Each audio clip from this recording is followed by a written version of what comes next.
西方人常用的香料肉桂，在台湾原来用处这么广，传统拿来当药材，现在已经有数十种衍生商品。全是肉桂达人温景洲多年来当学问般研究的成果。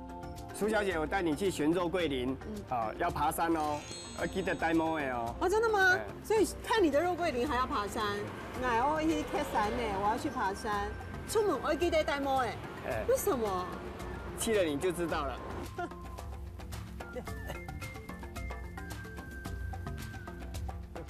完全懂了，原来是要给肉桂树清除藤蔓。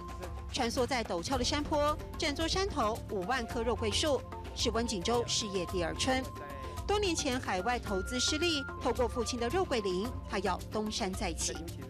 因为山上的那个山的高低，早晚温差越大，造成它的甜度、纤维质都会影响到。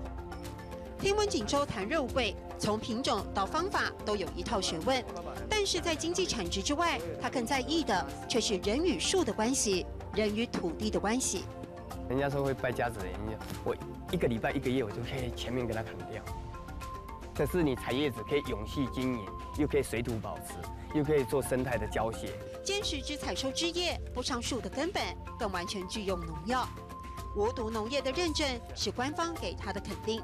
台湾很多宝贵的东西，你只要选对一样东西，从这去分析研究。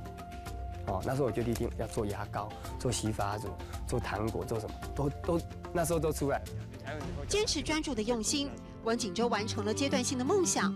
而下一步，他希望让肉桂品种冠上自家的姓氏，不止在这一片肉桂林里。我去爬山的，出门我记得戴帽的。我去爬山的，出门我记得戴帽的。